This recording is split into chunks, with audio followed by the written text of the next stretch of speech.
ఇప్పుడే జీ5 app download చేయండి. చూడండి మీ ఫేవరెట్ టీవీ షోస్ ఎప్పుడైనా ఎక్కడైనా. అధర్మంగా వెళ్లే వాళ్ళు ఎవరైనా సరే ఓడిపోక తప్పదు.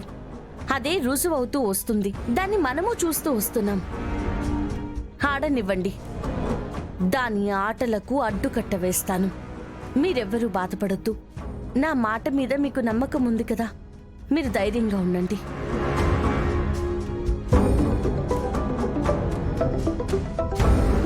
ఎవరక్షరా?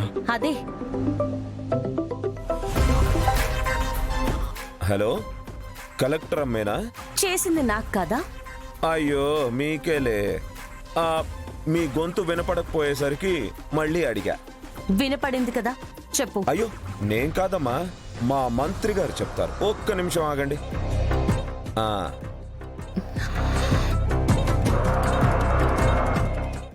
కలెక్టర్ చెప్పండి. బాధలో ఉన్నావా? కోపంగా ఉన్నావా? కృంగిపోతూ ఉన్నావా? రొగ్గిలిపోతూ ఉన్నావా? ఏమీ చేయలేని నిస్సహాయ స్థితిలో ఉన్నావా? నీకు కావాల్సిన దాంట్లో అయితే లేను, అలా ఉండను కూడా. ధైర్యం ఇంకా చావలా. తప్పు చేసిన వాడికి చస్తుంది. చేసినోడు నీ ఇంటివాడే కదా అక్షరా. ఏ ఇంటి వాడనేది నేను తేలుస్తాను కదా. సర్లే కానివ్వు. విషయం చెప్పు. ఆ విషయానికే వస్తున్నాను కలెక్టరు. రేపు నా పుట్టినరోజు వేడుకల్ని గ్రాండ్ గా సెలబ్రేట్ చేస్తున్నాం. నువ్వు నా చిరకాల శ్రేయోభిలాషివి కదా, నిన్ను కూడా ఆహ్వానిస్తున్నాను. రా. నేను రాకపోతే నీ పుట్టినరోజు జరగదా? అంటే రాను అని చెప్తున్నావా? అలా కూడా అనుకోవచ్చు. అప్పుడు నేనున్న పొజిషన్ కి తట్టుకోలేక రాలేకపోతున్నావని అర్థం చేసుకుంటున్నానులే. అక్షరం మరీ అంత చీపా? ఒకరి ఎదుగుదలని ఓర్వలేవా?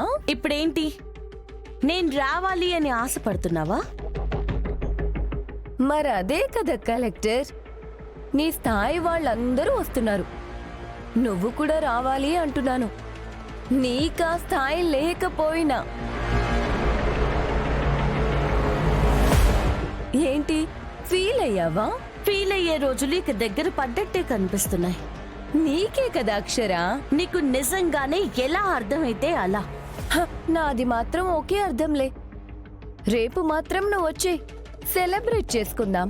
తప్పకుండా వచ్చి నీ కోరికను తీరుస్తాను. ఓకే, నాకు హ్యాపీ బర్త్డే చెప్పడానికి హ్యాపీగా రా. హ్యాపీగా తిరిగి వెళ్దు గాని. వస్తుంది రాణి.